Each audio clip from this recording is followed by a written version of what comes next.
Let's go live to Eric Shawn, who is outside the New York State Supreme Court. Eric.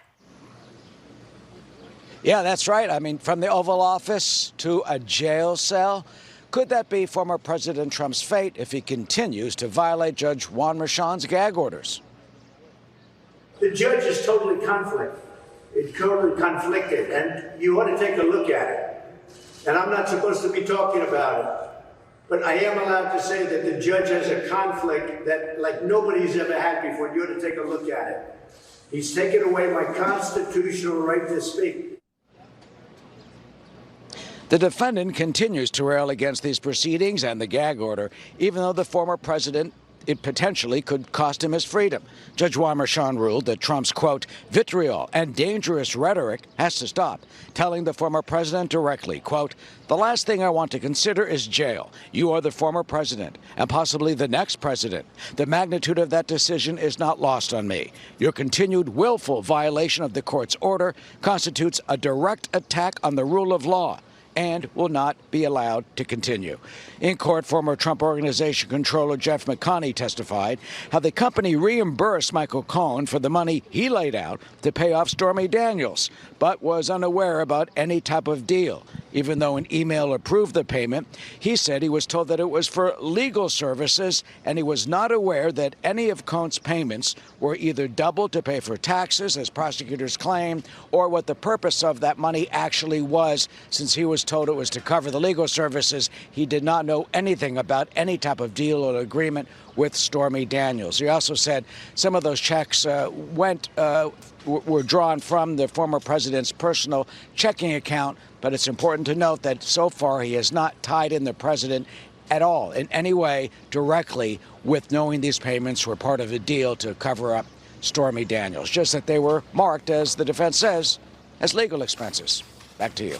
Eric Shawn, live outside of the courthouse. Thank you. The GOP circus with Stefanik and Johnson is in full effect. Perhaps they should spend more time concentrating on their beloved person they sycophant to, because, just because you delete something doesn't mean to say it doesn't happen. That's how dumb he is. In my mind, he's broken his gag order. Let's add to the conversation former U.S. Attorney, MSNBC legal analyst Joyce Vance. Joyce, I'll put the same question to you. The significance within the prosecution's argument, not just that it's Stormy Daniels, and we all know what she alleges happened. It's been at the core of this Donald Trump story since 2016. But how significant a witness is she to the prosecution story? Well, I think Danny's absolutely correct when he says that she's a witness the prosecution doesn't control, and you never love being in that position as a prosecutor. But she's essential in this sense. If Stormy Daniels didn't testify, the jury would wonder why. Why didn't they hear from the central figure in this case? And so in some ways, you have to put her on and let her tell her story, or at least part of it. And she's essential in a funny sort of way in this case. She, too, corroborates Michael Cohen. We've seen details about the $130,000 payment. She's the witness who talks about how it comes to her and why the payment is made to her. And in that sense, she's one of those witnesses the prosecution needs to make sure that they're checking all the boxes to make certain that the jury doesn't have any reasonable doubt at the end of the case. So, Joyce, I'm just curious what you think about Donald Trump's post that he put up and put down. I mean, he's not stupid. I just wonder if he was hoping to do just enough to get the prosecution to sidebar again about the gag order or whatever, to try and put off whatever is happening today, maybe a little triggered by the news that Stormy Daniels is going to take the stand. I don't believe that he would put up a post and not know that he was violating the gag order. His defense team probably has a paralegal or someone on the team who is assigned to keep an eye on his social media for just this sort of an emergency. Apparently, it didn't take them very long to tell him to delete the post. That garbage can orbit of Donald Trump. No doubt that he's nervous. What'd you do? On Tuesday, April 4th, 2023, Donald Trump entered a Manhattan courtroom and pled not guilty to 34 crimes. Squash it.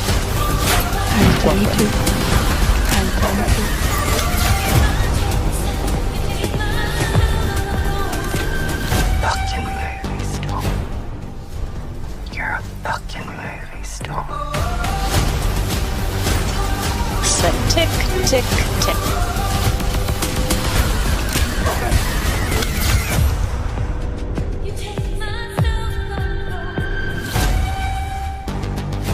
There's got a bit of a scratch here. There is what I would call a glorification right now of prison and jail, as far as people around Trump's orbit see it, and the sort of people who appear on cable news, saying that, oh, if Trump goes to jail for contempt of court during the hush money hearing, because he keeps on saying things and breaking his gag, that will guarantee victory. It's almost like they are, while they're encouraging him to break the law. That is the situation as far as Fox are concerned. Here's the thing. Does anybody, hand on heart, really, deep down, believe that Trump wants to go to prison? Because it's all very well going for the headlines, going for the drama, but I just don't think he does. Because it's almost like listening to somebody say, put your hand on a hot object, don't worry if you get burnt. That is the advice, that's the encouragement which is coming from Fox. For them, it's great headlines. They will manipulate it and trigger as many MAGA people as possible. But the thing that I say is no election is ever decided by die-hard Trump supporters or die-hard people who are really against Trump. Greg, I have a message for the Democrats. What? No judge is coming to save them.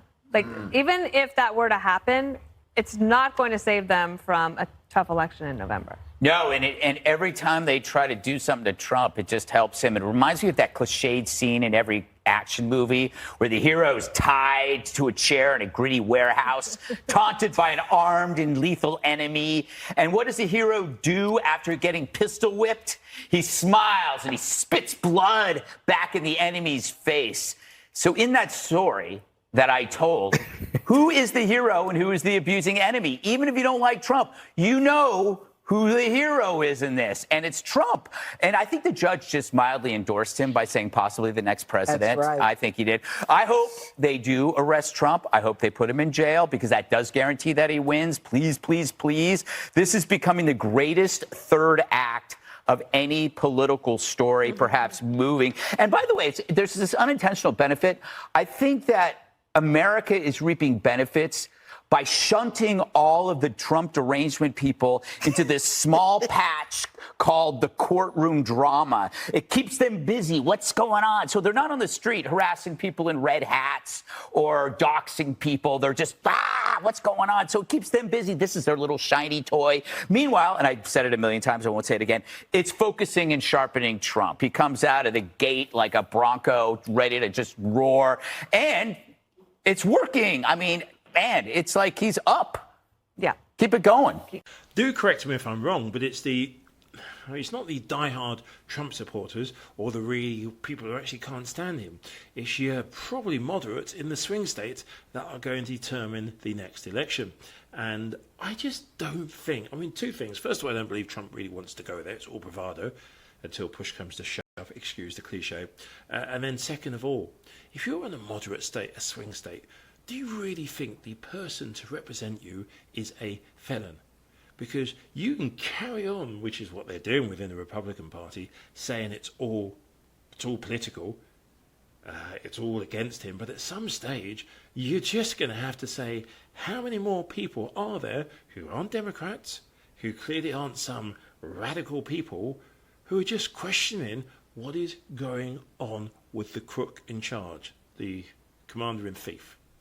In the same way that Marjorie Taylor Greene is having questions asked about her, I just don't believe that those who have traditional Republican values, traditional conservative values, they're not going to put the tick in the box for him. The deputy, I can't think of his name, the guy in Georgia today, sorry, I'll have to Google it, I'll come over it. In fact, 1 second, let me Google it. Sorry, I did have to Google it. It is the former Lieutenant Governor of Georgia, let me just read it, Jeff Duncan. He's vowed to vote for Biden over Trump. He says, quote, unlike Trump, I belong to the GOP my entire life. This November, I'm voting for a decent person I disagree with on policy over a criminal defendant without a moral compass. And I'll be honest with you, I think there's going to be so many more Republicans like that. And Why would they want somebody who's been locked up? We haven't even got to the actual case being fully tried. This is just somebody whinging and whining, and if anything, the law has actually treated him different. Clearly, for the sycophants, they're pushing and pushing and pushing, and they feel it's going to get. What result is it going to get by Trump being in cuffs? What result? The government just said that they want 2 to 3 more weeks. That means they want to keep me off the trail for 2 to 3 more weeks. Now, anybody in there would realize that there's no case. They don't have a case. Every legal scholar says they don't have a case. This is just a political witch hunt. It's election interfering. And this is really, truly election interference, and it's a disgrace. It's a disgrace. And in every poll, I'm leading by a lot. And they figure maybe they can do something here. Maybe they can do. This case should be over. This case should have never been brought. By the way, Alvin Bragg didn't want to bring the case. Your previous DA didn't bring the case. The FEC said they threw it away. They said, you got to be kidding. Southern District didn't bring the case. Nobody brought the case. And then Alvin Bragg brought the case as soon as, when I'm running and leading, that's when they decided, let's go bring a case. So it's a disgrace. But we just heard 2 to 3 more weeks. I thought they were finished today. And they are finished today if you look at what's happening. I thought they were going to be finished today, and they want 2 to 3 more weeks. The judge asked them, and playing right into the judge's hands. The judge is so happy about 2 to 3 more weeks because they all want to keep me off the campaign trail. That's all this is about. This is about election interference. How do we stop it? And it's a disgrace. And then you have the other thing that maybe is even more disgraceful is the gag order, where I can't basically, I have to watch every word I tell you people. You ask me a question, a simple question, I'd like to give it, but I can't talk about it. Because this judge has given me a gag order and said you'll go to jail if you violate it. And frankly, you know what? Our Constitution is much more important than jail. It's not even close. I'll do that sacrifice any day.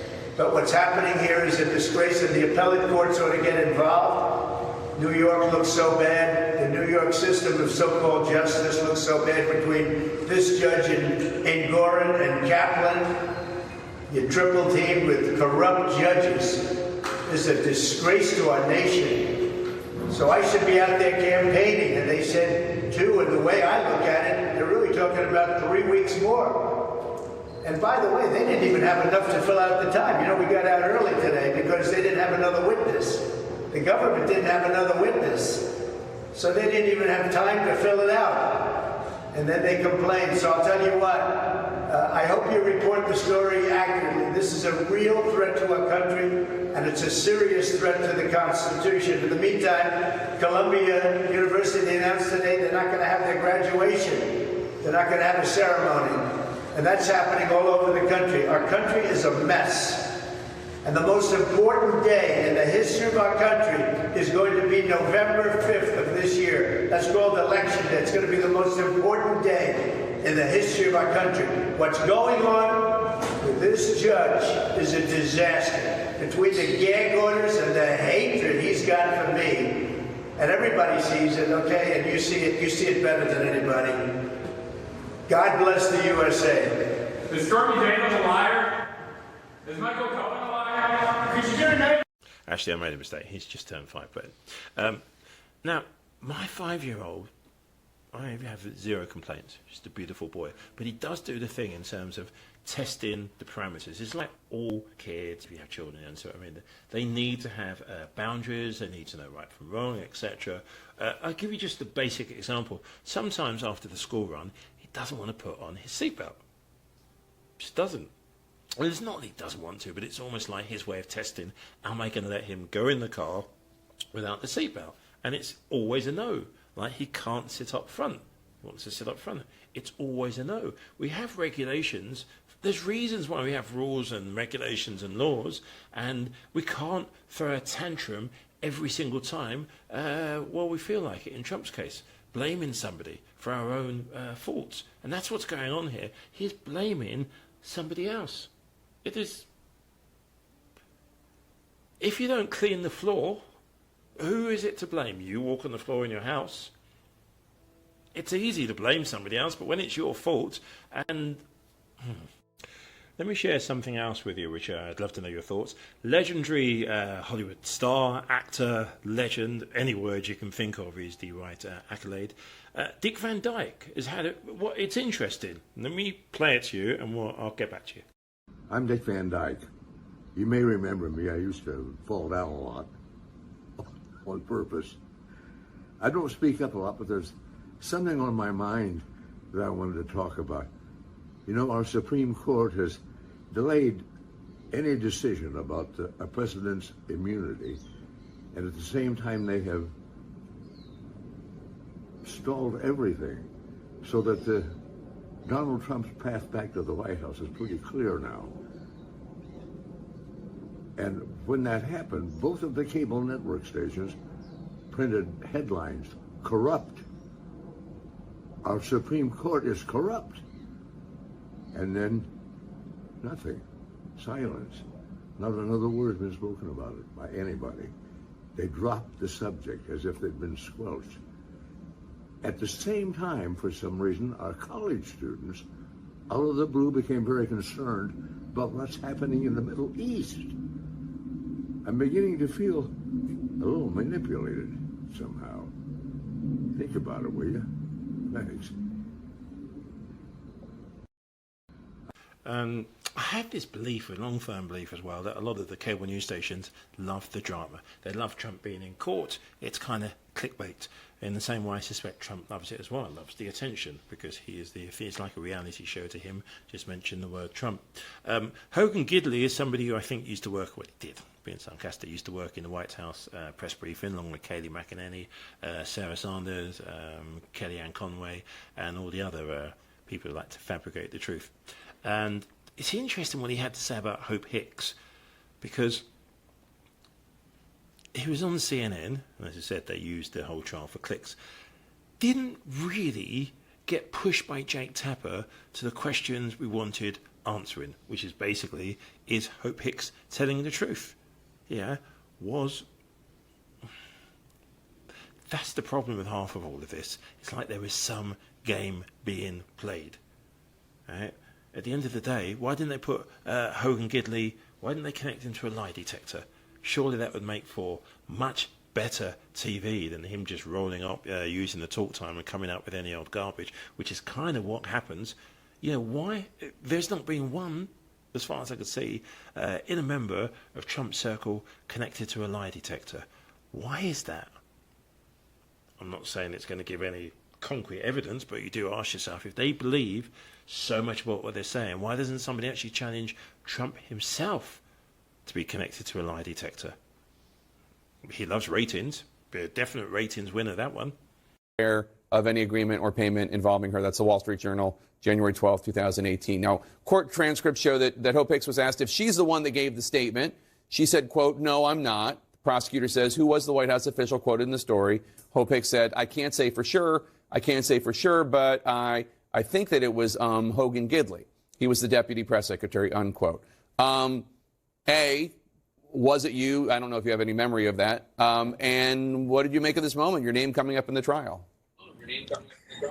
Nothing like being name checked in this trial. In fact, I got a lot of texts from reporters saying, "Hey, man, this is the first time you've been name checked. Get ready. You're going to be pulled into this somehow, some way." So it kind of made me chuckle a little bit. And honestly, I don't even remember that situation or that comment. I'm not afraid to stand up and say if I said it, I'm the one who did it, of course. But I don't remember that. But it's always kind of funny to watch these things kind of bleed out of the courtroom and you know, kind of encapsulate other people. So no big deal, no harm, no foul, but it's just kind of funny. Are you still in touch with Hope Hicks?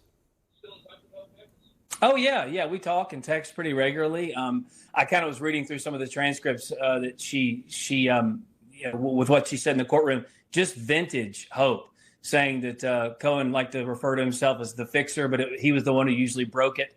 I just had to chuckle at some of those comments she made, obviously saying that this was to protect Donald Trump's wife, clearly, which I think really hurt the prosecution's case, bringing her up in that way. And just knowing her the way I do, I can imagine how gut-wrenching this is for her. Someone who served in the White House, who always had Donald Trump's best interests at heart, Then she kind of goes into private life, doing what she wants to do personally, professionally, and then kind of gets pulled back into these types of things. And you saw kind of where her heart is on these matters when she broke down in tears. I think they had to even take a recess because of it. So she's a great person, and I hate the fact that these slime balls are trying to bring her into this whole process. Have you talked to her?